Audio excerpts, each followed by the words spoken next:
que a tristeza não irá me abater, pois Deus é mais forte e vai me proteger de todo mal que vier contra mim.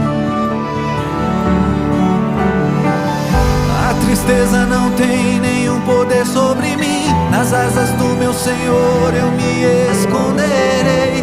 Ele é meu refúgio, meu amigo fiel. Não vou me abater,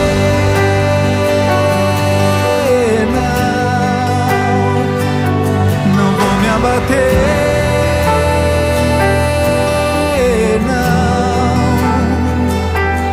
pois Deus comigo está, pois Deus comigo está. Não vou me abater.